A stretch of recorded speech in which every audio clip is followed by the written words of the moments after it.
नमस्कार दोस्तों, जय जोहार। मैं कौशल तिवारी और बिहिनिया संध्या में आपका स्वागत है। छत्तीसगढ़ में इन दिनों जल जंगल जमीन बचाने की लड़ाई चौतरफा चल रही है। मैदानी इलाकों में भी इसी तरह की लड़ाई चल रही है। तो आदिवासी क्षेत्रों में जिस तरह से जंगल कटाई की अनुमति दी जा रही है, उससे आने वाले दिनों में छत्तीसगढ़ में पर्यावरण का तो संकट खड़ा होगा ही, प्रदूषण तो बढ़ेंगे ही, पानी की भी दिक्कत बढ़ जाएगी। क्या आप जानते हैं इस देश में सबसे आसान काम क्या है? कानून का पालन करना तो बिल्कुल भी नहीं है, और रोजगार पाना तो और भी मुश्किल हो चुका है। इस देश में सबसे आसान काम, यानी जब से मोदी सत्ता सरकार में आई है तब से इस देश में सबसे आसान काम है जंगलों की सुपारी देना। सरकारें बदलती है, नारे बदलते हैं, लेकिन एक चीज जो नहीं बदलती है वो है जंगल पर कुल्हाड़ी का वार। उद्योगपतियों के लिए बिछाए जाने वाले रेड कारपेट। आज मैं आपके सामने जो आंकड़े पेश करने जा रहा हूं, उन्हें देखकर आपका अगर खून न खौले तो समझिएगा कि आपको इस देश की आबो हवा से कोई लेना देना नहीं। हमारे पर्यावरण मंत्रालय के दफ्तरों में बैठकर विकास के नाम पर विनाश की जो फाइलें साइन की जा रही है, आज हम उसका कच्चा चिट्ठा खोलेंगे। 28 लाख पेड़, यह सिर्फ एक आंकड़ा नहीं है, यह हमारी सांसों पर किया गया सीधा हमला है। और ये मंजूरी किसने दी? उसी मंत्रालय ने जिसका नाम है पर्यावरण संरक्षण मंत्रालय। गजब का संरक्षण है भाई।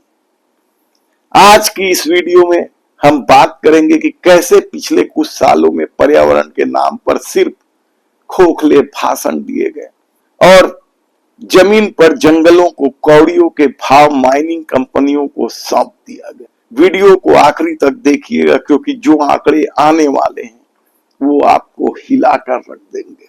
चलिए जरा इस सरकारी उदारता को डीकोड करते हैं। जुलाई 2023 से लेकर मई 2026 के बीच, यानी महज 3 साल से भी कम समय में केंद्रीय पर्यावरण संरक्षण मंत्रालय को वन भूमि डायवर्सन के 288 प्रस्ताव मिलते हैं। अब आप सोचेंगे कि मंत्रालय ने पर्यावरण को बचाने के लिए इनमें से कई प्रस्तावों को रिजेक्ट कर दिया।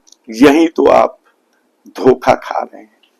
सरकार इतनी दरिया दिल है कि उसने 288 में से 242 प्रस्तावों को हरी झंडी दे दी, यानी लगभग 84% प्रस्ताव ओके कर दिया गया। अब आते हैं कि ये जमीन गई कहां।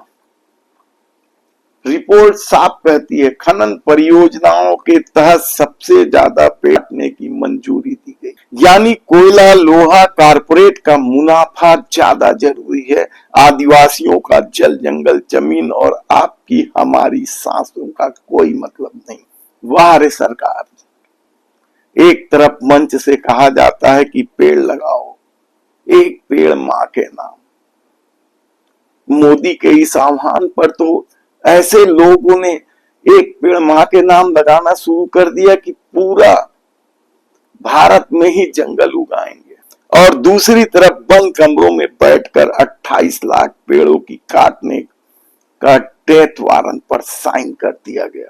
क्या यह दोगलापन है, दोहरापन है? कुछ भी आप नाम ले सकते हैं। बात सिर्फ इन 28 लाख पेड़ों तक सीमित नहीं है। अब जरा इस दूसरी रिपोर्ट पर नजर डालें जो विनाश की रफ्तार को बयान कर रही है। साल 2015-16 से लेकर 2024-25, यानी 10 सालों में भारत की 1,76,000 हेक्टेयर वन भूमि गैर वनी कार्यों में लगा दिया गया, यानी माइनिंग, फैक्ट्रियां, इंफ्रास्ट्रक्चर के नाम पर दे दी गई। लेकिन इससे भी डराने और चौंकाने वाली बात क्या है? इस पूरे 10 साल के खेल में से अकेले 97,000 50 हेक्टेयर जमीन पिछले 5 सालों में यानी 2021 से 2025 में डाइवर्ट कर दी गई। ध्यान से सुनिए, पिछले 5 सालों में यह रफ्तार उससे पहले के 5 सालों के मुकाबले 25% बढ़ गई। इसका मतलब क्या हुआ? इसका मतलब सीधा है कि जैसे जैसे साल बीत रहे हैं, सरकार की जंगलों को कारपोरेट को सौंपने की भूख और तेजी से बढ़ रही। रफ्तार 23% बढ़ गई।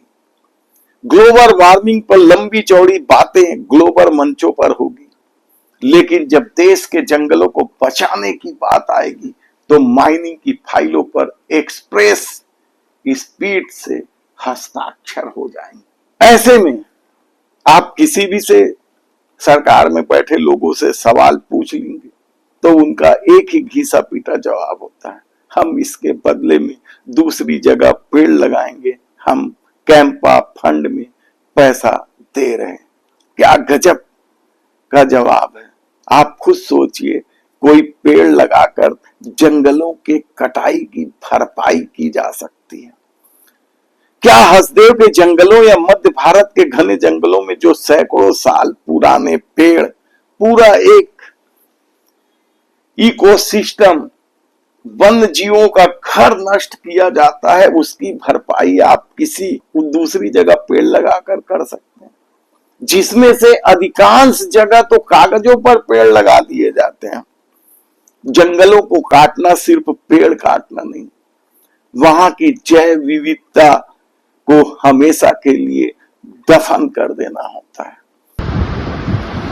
देखिए, हसदेव अरण्य के अंदर राजस्थान सरकार को आवंटित और अडानी के एमडीओ वाली तीसरी कोल ब्लॉक केटे एक्सटेंशन की बंस्वीकृति देने का जो मामला है, ये यकीन मानिए छत्तीसगढ़ को बर्बाद करके रेगिस्तान में तब्दील करने की दिशा में एक कदम है।